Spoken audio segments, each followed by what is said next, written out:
कोटेदार कमी राशन देतोय का? किंवा मग जास्त पैसे घेतोय? तर मग आता शांत बसू नका. फक्त एका क्लिकमध्ये तुम्हाला तक्रार करता येऊ शकते. देशभरात लाखो लोकांची कोटेदाराकडून फसवणूक होते. पण बहुतेक लोकांना तक्रार कशी करायची हे माहितीच नसतं.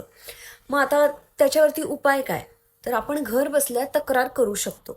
आता प्रत्येक राज्याचा ऑनलाईन रेशन कंप्लेंट पोर्टल आणि टोल फ्री हेल्पलाईन हे तुमच्यासाठी 24/7 उपलब्ध आहे. मग याची ऑनलाईन पद्धत काय आहे? तर आपल्या राज्याच्या फूड अँड सिव्हिल सप्लायज वेबसाईटला भेट द्यायची. तिथे रेशन डीलर कंप्लेंट पर्याय निवडायचा. त्याच्यानंतर तिथे नाव टाकायचं, रेशन कार्ड क्रमांक टाकायचा, डीलरचं नाव टाकायचं आणि तिथे तुमची तक्रार लिहायची आणि सबमिट करायची. झालं. एवढंच करायचंय.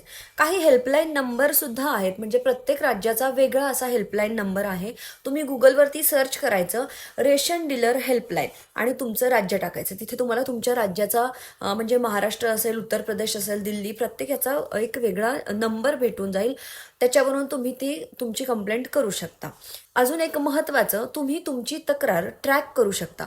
वेबसाईटवरून कंप्लेंट स्टेटस पाहायचं आणि कारवाई कुठपर्यंत पोहोचली आहे ते आपण चेक करू शकतो. त्यामुळे तुमचं हक्काचं राशन तुमच्या हातात येईल आणि चुकीचा डीलर थेट कारवाईच्या जाळ्यात जाईल.